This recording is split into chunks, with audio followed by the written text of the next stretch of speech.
A teaspoon of plain turmeric powder, stirred into water or milk without anything else added, delivers curcumin to the bloodstream about as well as tossing a handful of coins into a fountain delivers them to a bank account.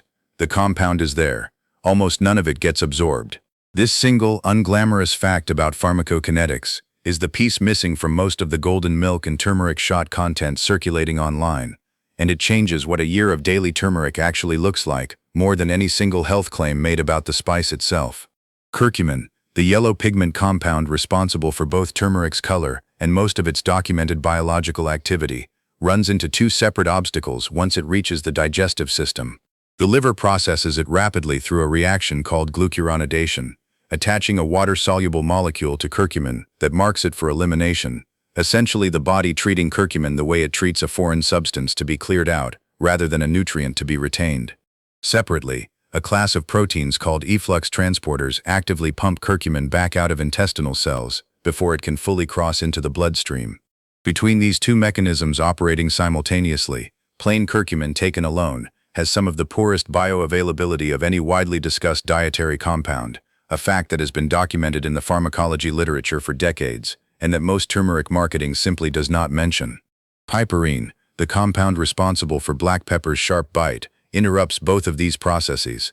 It inhibits the liver's glucuronidation of curcumin, slowing the rate at which the body marks it for elimination, and it inhibits the efflux transporters pumping curcumin back out of intestinal cells, allowing more of it to actually cross into circulation.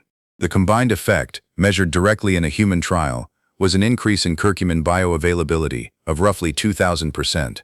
20 milligrams of piperine, an amount present in a small pinch of black pepper, paired with 2 grams of curcumin, produced this effect.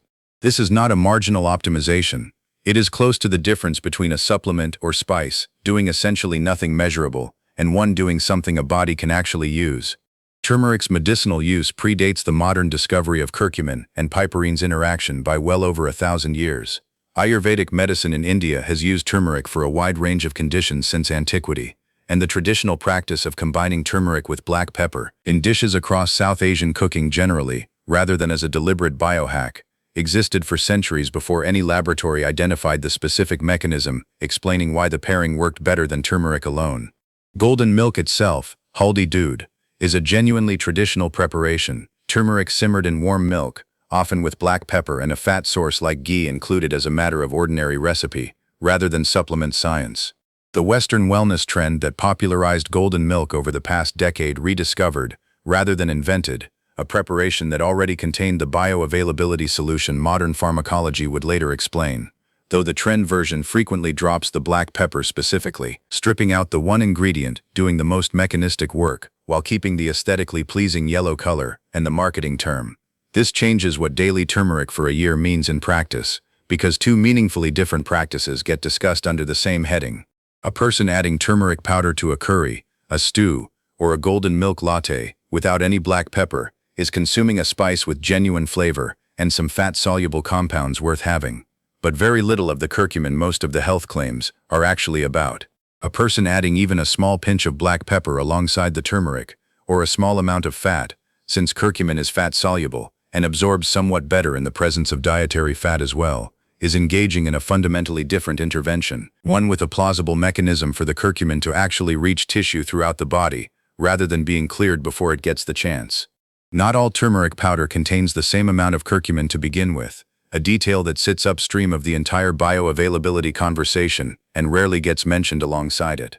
Curcuminoid content, the family of compounds that includes curcumin along with two closely related molecules, varies substantially by growing region, cultivar, and processing method, with some analyses finding a range from under 2% to over 6% curcuminoid content by weight across different commercial turmeric powders.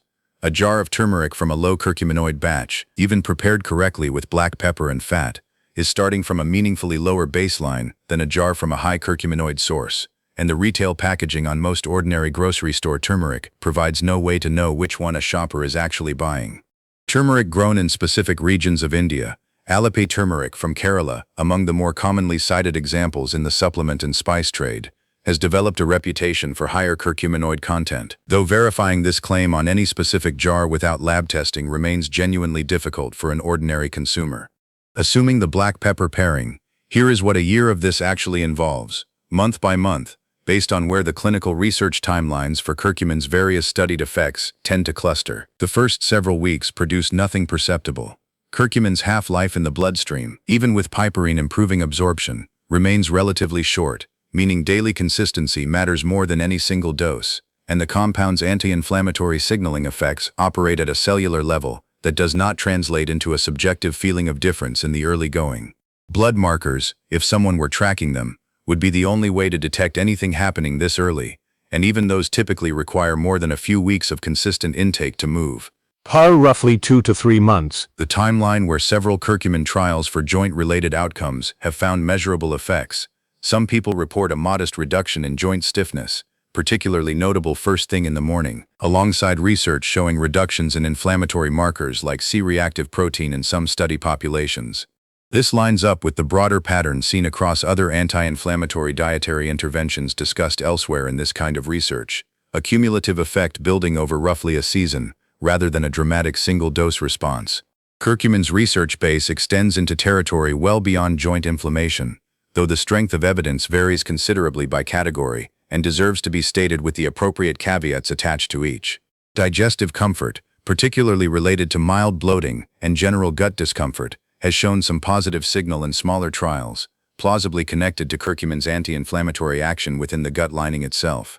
Skin-related research, curcumin's antioxidant activity applied to markers of oxidative stress relevant to skin aging, exists but remains considerably less robust than the joint and inflammation literature, more suggestive than conclusive at this point.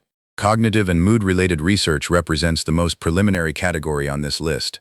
Some promising early findings connected to curcumin's anti-inflammatory action potentially relevant to brain health, but nowhere near the level of evidence that would support a specific claim about memory or mood improvement from a year of turmeric consumption. Around the 6-month mark, assuming consistent daily intake with the black pepper pairing maintained throughout, is roughly where the research on curcumin and lipid profiles becomes relevant. A systematic review and meta-analysis published in 2025, specifically comparing turmeric alone against turmeric combined with piperine in adults with elevated cardiometabolic risk, found effects on lipid markers that differed meaningfully depending on whether the bioavailability enhancer was actually included, which is itself a fairly direct confirmation of everything this video has argued about absorption mattering as much as intake. A man in his early 60s managing mild, chronic knee discomfort that had not progressed to a formal osteoarthritis diagnosis, started a daily practice of turmeric, black pepper, and a small amount of olive oil stirred into his morning oatmeal, chosen specifically because it required no new supplement purchase, and fit into a meal he was already eating. He kept a simple monthly note, rather than a detailed log, a habit closer to noticing than tracking. By month 3 he noted less stiffness on cold mornings. By month 7, around the point several of the joint-related trials this video has referenced, would predict a measurable if modest effect. He described the change as no longer something he thought about consciously, simply a background improvement folded into how his knees generally felt, rather than a discrete event he could point to.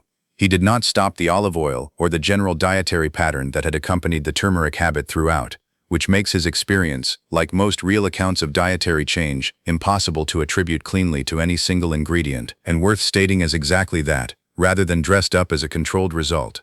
None of this happens in isolation from the rest of a person's diet and health status, and stating that plainly matters here as much as anywhere else in this kind of content.